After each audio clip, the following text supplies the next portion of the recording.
What is Docker? In general terms, it abstracts the application infrastructure through ready-made images that offer virtualized environments that package an entire operating system and its application into a container. Containers are isolated from each other and bundle their own software, libraries, and configuration files. This makes the container portable to use on any other computer or server. What problem does Docker solve?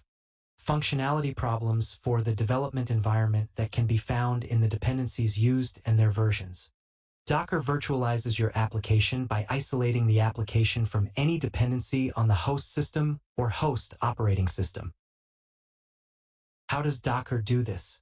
All configurations that are defined in our container will be created and executed once within a Docker image.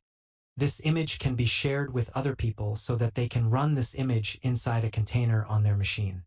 That's why you can create images and define the operating system of that image, which dependencies this image will use create specific rules, so the image used within the container has standardized settings.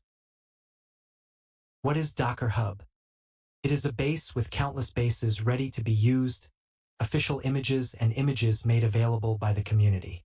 It is possible to find images for MySQL, Node.js, specific Python containers, and others.